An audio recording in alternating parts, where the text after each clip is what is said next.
अस्सलाम वालेकुम नाजरीन, मैं मोहम्मद आजम RH9 न्यूज़ में आपका खैर मकदम है। तमाम नाज़रीन को प्यार भरा सलाम। उम्मीद है कि आप सभी खैर आफियत से होंगे। मैं हूं आपका मेज़बान अब्दुल रसीद अब्दुल्ला। नाज़रीन, उर्दू मीडिया फेडरेशन की जानिब से जिस तरीके से 2023 के आने वाले इंतखाबात और जो मौजूदा हालात हैं इंतखाबात को लेकर, तो मौजूदा जो रियासत तेलंगाना की हुकूमत है BRS की, तो इस BRS हुकूमत के अंदर ये 9 साल के अंदर क्या तरक्याती काम हुए और बिलखुसूस यहाँ के डेवलपमेंट और जिस तरीके से यहाँ पर हर मज़हब और हर मसलक को लेकर चलने वाली हुकूमत रियासत तेलंगाना है। और KCR साहब जिस तरीके से यहाँ के वज़ीर आला रहे 2 मरतबा, अब तीसरी मरतबा के लिए पुरुम्मीद है। तो अब इनकी जो उम्मीद है तेलंगाना में आने वाले इंतखाबात को लेकर कि फिर दोबारा अवाम इनको चुनेगी, लेकिन इनके जो अक़वाल हैं कि दोनों मज़ाहिब के लोग मेरे दोनों आँख हैं। तो बिलखुसूस अगर हम बात करेंगे तो आज की ख़ास मुलाकात प्रोग्राम में अक़लियती के ताल्लुक़ से, अक़लियत का एक ऐसा बड़ा मुद्दा है जो यहाँ पर हर कोई करोड़पति या खरबपति नहीं होता। कई ऐसे तबक़ात हैं जो यहाँ पर छोटे से ज़ातों से उठते हुए और कई गरीब लोग हैं जो कमसीन इलाकों में रहते हैं। तो इन तमाम की तरक्की को लेकर बहुत बड़ी जिम्मेदारी एक अक़लियती चेयरमैन के ऊपर होती है। उन्हें एक बड़ा बजट मुख्तस किया जाता है। तो आज अक़लियती इदारे से ताल्लुक़ रखने वाले रियासत तेलंगाना के जनाब चेयरमैन मोहम्मद इम्तियाज़ इसाक़ साहब आज हमारे ख़ास मुलाकात प्रोग्राम में मौजूद है।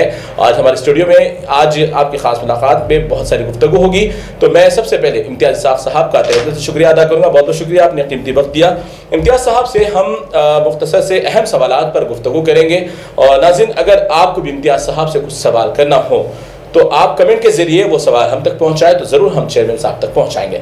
जी, सबसे पहले इम्तियाज़ साहब, अक़लियती चेयरमैन आपको यहाँ पर एक पोस्ट ओहदे पर आपको फाइज़ किया गया, बड़ी मुबारकबादी की बात है। 1.5 साल आपका हो चुका है अल्हम्दुलिल्लाह। तो आप तब से आए हैं, इससे कबल भी कई चेयरमैन यहाँ पर रहे, तो आपके आने के बाद अब तक अक़लियत को कितना बजट मुख्तस किया गया? अस्सलाम वालेकुम। आपने मुझे इंटरव्यू के लिए बुलाया, बहुत बहुत शुक्रिया आपका। जी, जो इंटरव्यू देख रहे हैं नाज़रीन सबको मैं अपना सलाम अर्ज़ करता हूँ। मैं चेयरमैन बनने के बाद जो स्कीमात पुराने थे हमारे जी, तो उसी के लिए बजट लाने के लिए मैं बहुत सी कोशिश किया। उसको CM साहब ने अग्री करते हुए बजट जो है अलॉट किया। जैसा कि हमने ड्राइवर इन ओनर का स्कीम एक है जी, ड्राइवर कम ओनर जी, वो स्कीम के तहत हमने अब तक जो है आज तक उसको जो है 30 करोड़ 44 लाख रुपए उसके ऊपर खर्च कर चुके हैं हम लोग। 30 करोड़? जी हाँ जी।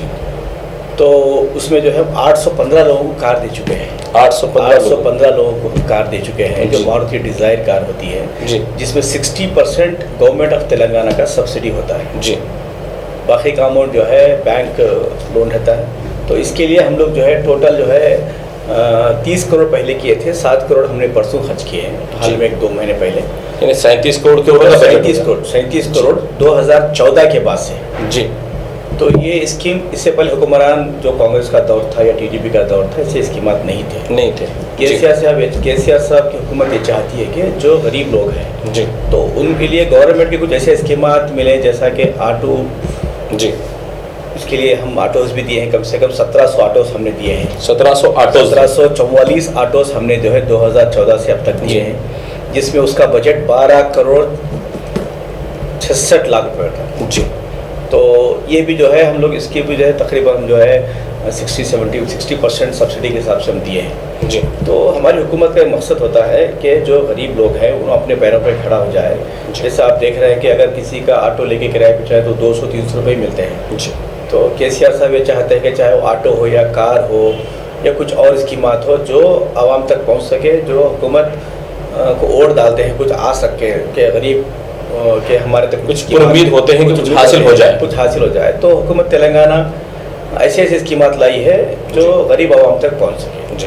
सब में पहले मैं कहना चाहता हूं कि हमारे पर जो हिंदुस्तान आज़ाद हो गया 75 साल हो गए जी, जिसमें 50 साल तो कांग्रेस ने हुकूमत किया जी, 17 साल TDP हुकूमत किया जी। दोनों ने मिलकर जो है ख़ासकर माइनॉरिटीज़ के लिए कोई ऐसे इदारे नहीं खोले जी, कि हमारे को हमेशा वोट बैंक की तरह इस्तेमाल किया। जी। हमको हमेशा जो है कभी BJP का नाम लेके, कभी सेकुलरिज्म के नाम पे हमारे वोट हासिल किए, जी। लेकिन हमारे बच्चों को पढ़ाने के लिए कोई इदारे नहीं खोले। जी।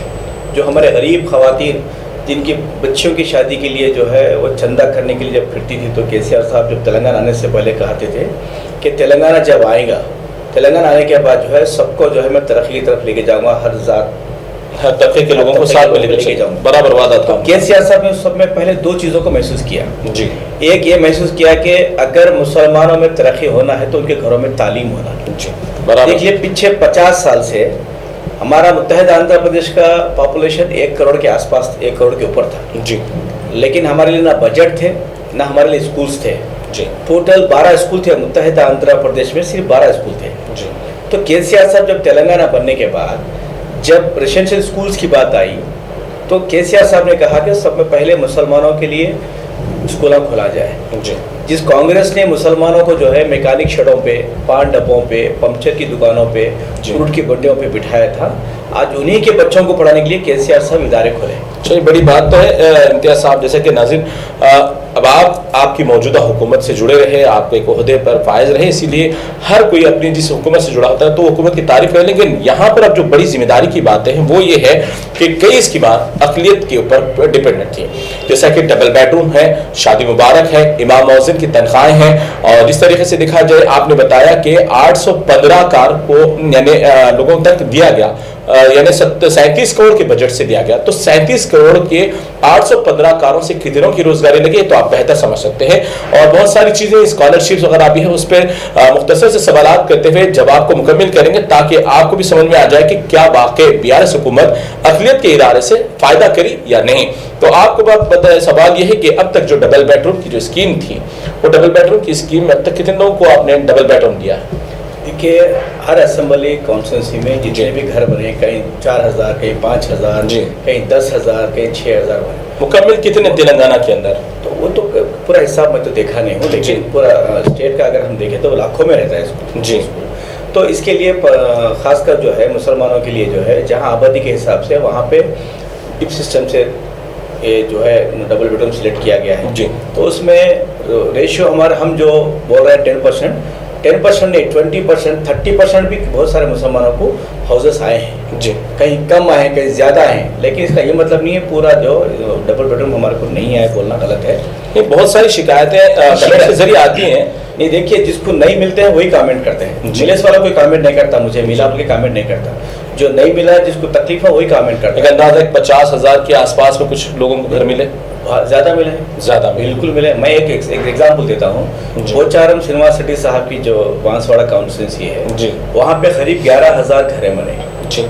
उन्होंने 4,150 घरें दिए मुसलमानों को। जी। तो मैं और कहीं भी मैं मिसाल दे सकता हूँ, तो ऐसे बहुत सी जगह है जहाँ पे अगर 200 घर बने हैं तो उसमें से कम 35, 40, 50 घर भी मिले हैं। जी।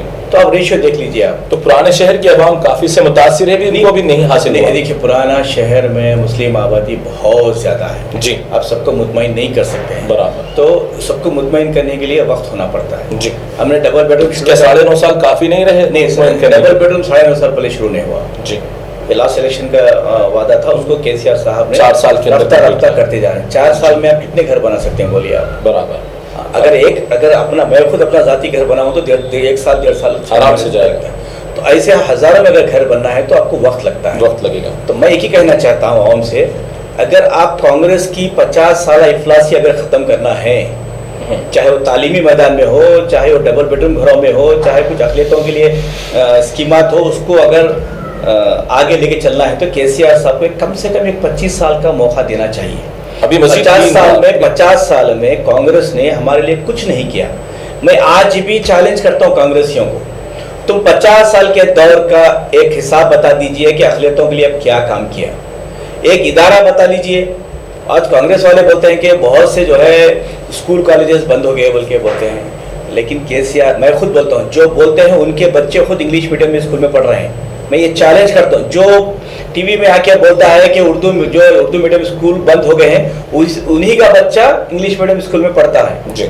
हमारी पॉपुलेशन के हिसाब से हम अगर उर्दू मीडियम में ज़्यादा अगर तलबा को हम शरीक करेंगे तो उर्दू मीडियम स्कूल क्लोज क्यों होंगे? बराबर। तो लिहाजा जो है, और जो कॉलेजेस बोल रहे हैं, कॉलेजेस का बिल्कुल जहाँ पे वहाँ पे ना तो स्टाफ रहता था, बिल्कुल कई कॉलेज पोल्ट्री फार्म से कॉलेज खुले। क्यों?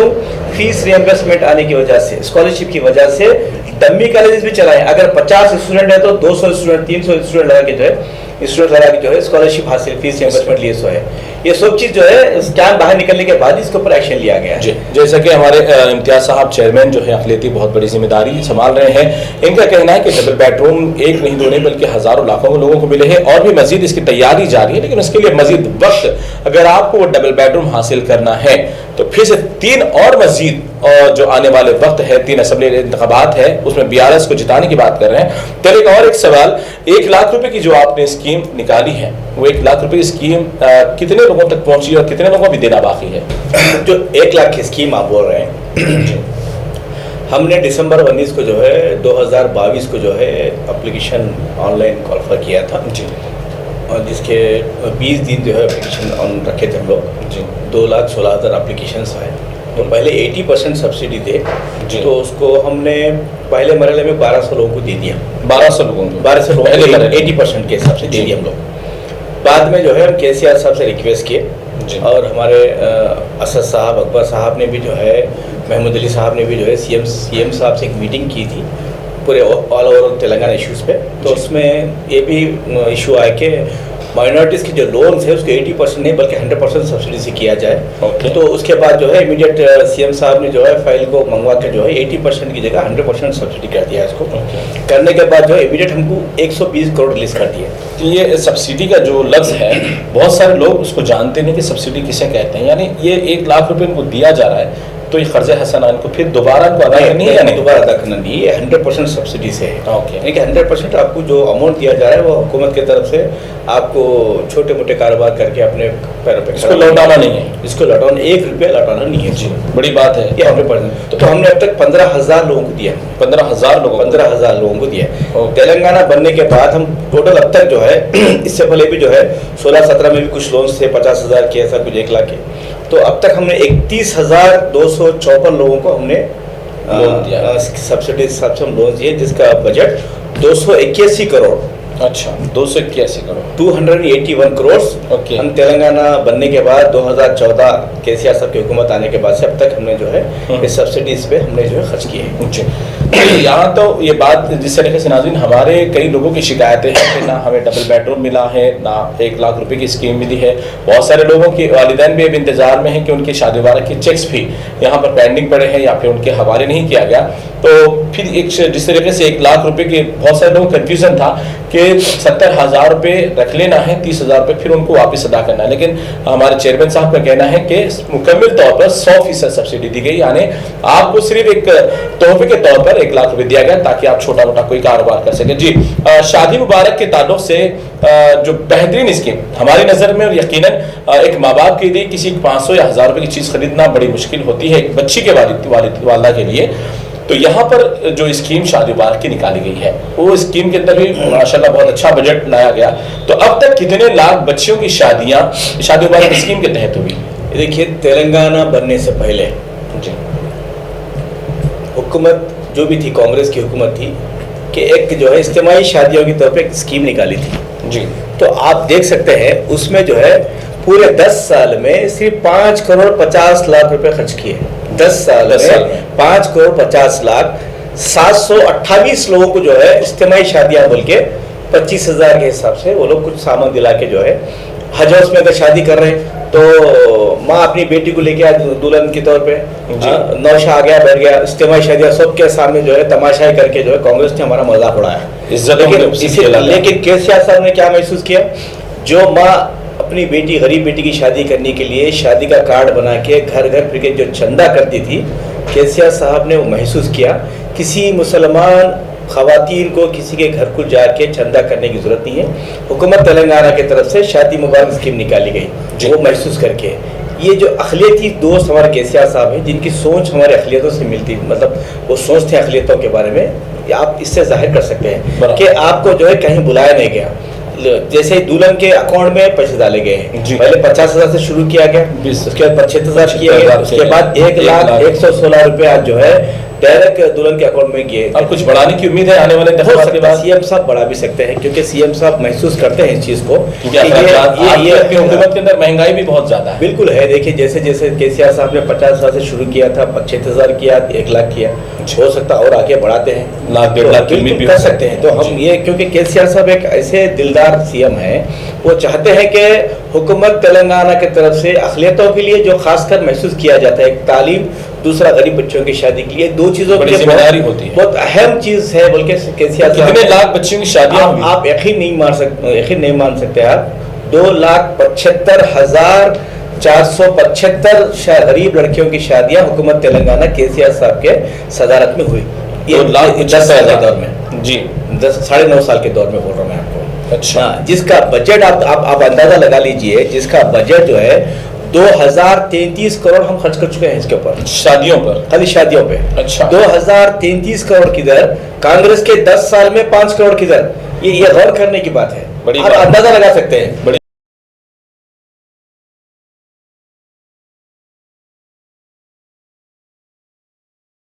तो नाजरीन इजाजत दीजिए और बने रहिए हम सब की आवाज RH9 न्यूज के साथ। चैनल को सब्सक्राइब कीजिए, वीडियो को लाइक कीजिए और जितना हो सका ज्यादा से ज्यादा शेयर कीजिए। खुदा हाफिज।